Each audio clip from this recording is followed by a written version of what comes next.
اور اسلام میں عیدیں صرف دو ہیں، ایک عید الاضحیٰ، دوسری عید الفطر۔ اس کے علاوہ اسلام میں کسی تیسری عید کا کوئی تصور نہیں ہے۔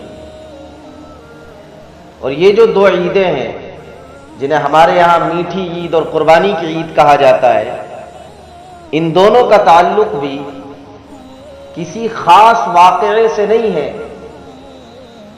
کہ ایک شوال کو کوئی عظیم ہستی اس دنیا میں تشریف لائی ہو، یا اسلام کا کوئی بڑا دشمن اس دنیا سے چلا گیا ہو، اور نہ ہی 10 ذی الحجہ کو کوئی ایسا واقعہ پیش آیا کہ جس واقعے کی یاد میں یہ عید منائی جاتی ہو، بلکہ ان دونوں عیدوں کا تعلق عبادت سے ہے۔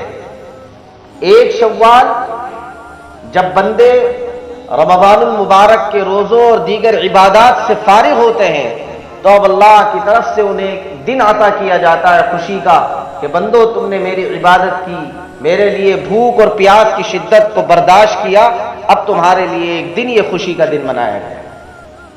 اور 9 ذی الحجہ ایک بڑی عبادت، حج کی عبادت ادا کی جاتی ہے، تو اگلے دن پھر ایک خوشی کا موقع دیا گیا۔ ان دو عیدوں کے علاوہ اسلام میں کوئی تیسری عید نہیں، اس کا کوئی تصور نہیں، اور ان دونوں کا تعلق بھی عبادت سے ہے، کسی شخصیت سے نہیں ہے۔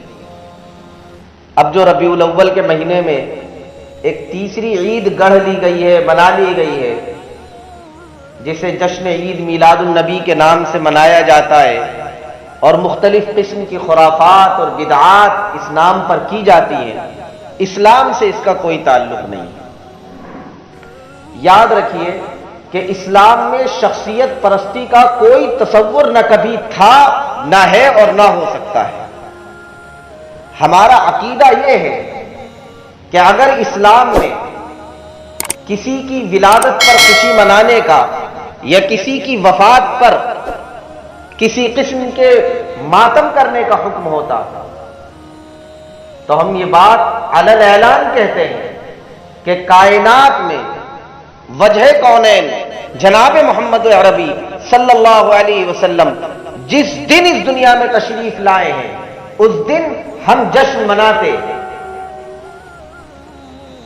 اور وہ دن تاریخ میں سب سے زیادہ خوشی کا دن ہوتا، اور جس دن اللہ کے نبی علیہ الصلوۃ والسلام اس دنیا سے تشریف لے کے گئے ہیں اس دن ہم ماتم مناتے، اس لیے کہ تاریخ میں اس گھڑی سے زیادہ، اس وقت سے زیادہ، اس دن سے زیادہ تکلیف دہ دن اور گھڑی اور وقت نہیں ہے جس وقت آقا نامدار سرور کونین شہنشاہ بطحا جناب محمد عربی صلی اللہ علیہ وسلم اس دنیا سے پردہ فرما کر خالق حقیقی سے جا ملے۔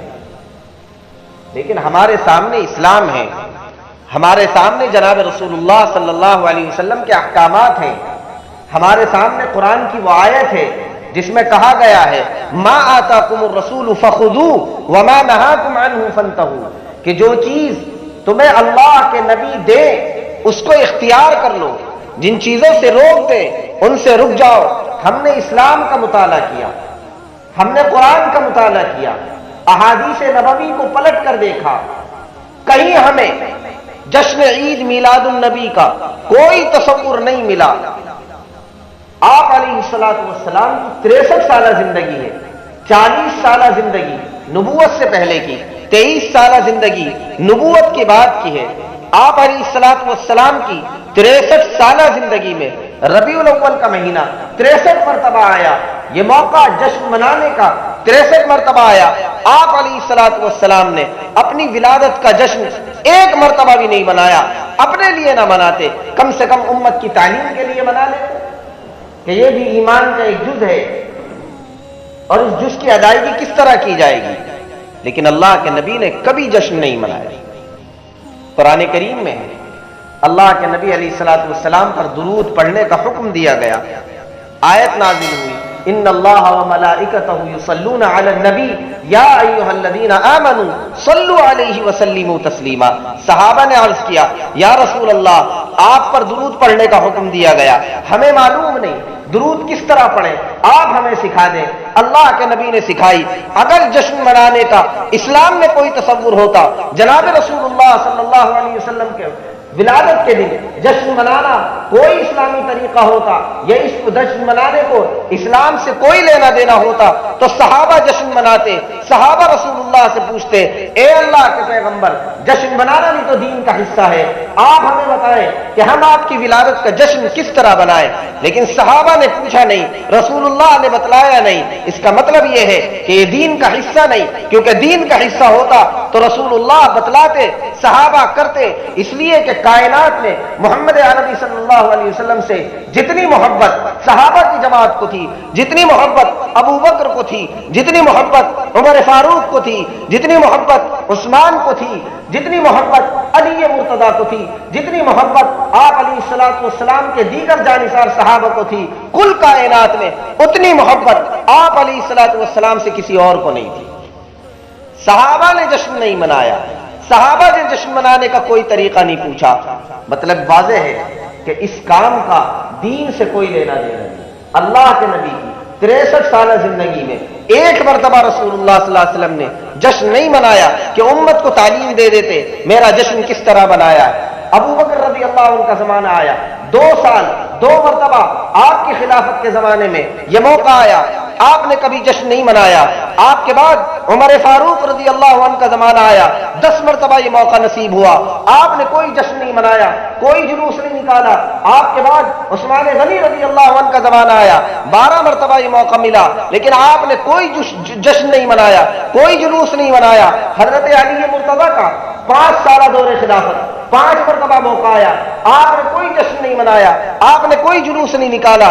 آپ کے بعد امیر معاویہ رضی اللہ عنہ کا زمانہ آیا، 19 مرتبہ موقع ملا، آپ نے کوئی جشن نہیں منایا۔ حضرت حسن 1 مرتبہ ملا، کوئی جشن نہیں منایا۔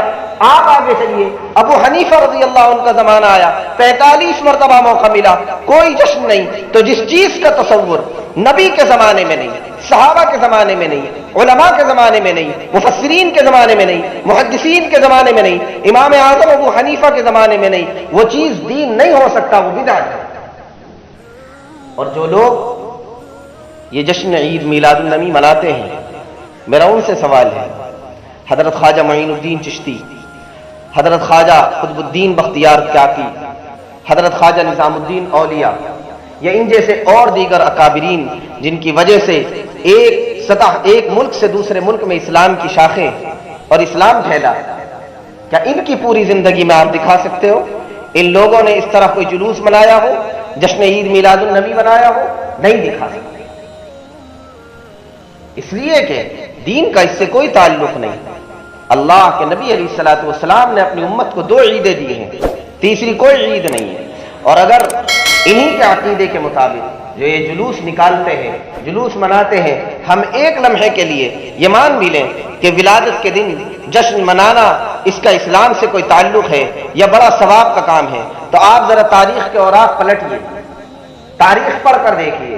12 ربیع الاول جناب رسول اللہ صلی اللہ علیہ وسلم کی ولادت کا دن نہیں ہے۔ آپ نے اکثر اپنے بڑوں سے سنا ہوگا، زبانوں پر آج بھی آتا ہے 12 وفات ہے، 12 وفات ہے۔ کیا مطلب؟ مطلب یہ کہ اس دن جناب رسول اللہ صلی اللہ علیہ وسلم کی وفات ہوئی۔ وفات کے دن جشن نہیں منایا کرتے، وفات کے دن سوگ منایا جاتا ہے۔ آپ علیہ الصلوۃ والسلام کی ولادت صحیح قول کے مطابق 8 ربیع الاول کو ہوئی۔ اگر جشن منانا کسی حصے میں جائز سمجھ بھی لیا جائے تو 8 ربیع الاول کو ہے، 12 سے کہا 12 ربیع الاول کو کہاں سے ثابت ہو گیا؟ لیکن ہم نے دیکھا، خواہ 12 تاریخ ہو یا 8 تاریخ ہو یا جو بھی تاریخ آپ علیہ الصلوۃ والسلام کی ولادت کی ہے، اسلام میں اس دن کوئی جشن نہیں ہے، نہ صحابہ کی زندگی میں، نہ آپ علیہ السلام کی زندگی میں، نہ تابعین و تبع تابعین کی زندگی میں، نہ مفسرین و محدثین کی زندگی میں، کہیں کوئی ایسا جشن نہیں ہے۔ آپ ذرا سوچئے کہ جس نبی نے ہمیں اٹھنے بیٹھنے، کھانے پینے اور استنجا اور پیشاب کرنے کپڑے پہننے، جوتے پہننے اور کپڑے اور جوتے اتارنے اور بالوں میں کنگھی کرنے اور ناخن کاٹنے اور نماز پڑھنے، روزے رکھنے اور زکوٰۃ دینے کے سارے طریقے سکھلا دیے ہوں، اس نبی نے ایک مرتبہ بھی اپنی امت کو جشن میلاد النبی بنانے کا طریقہ کیوں نہیں سکھلایا؟ وجہ یہ ہے کہ اس جشن کا یا اس عید کا اسلام سے کوئی تعلق نہیں۔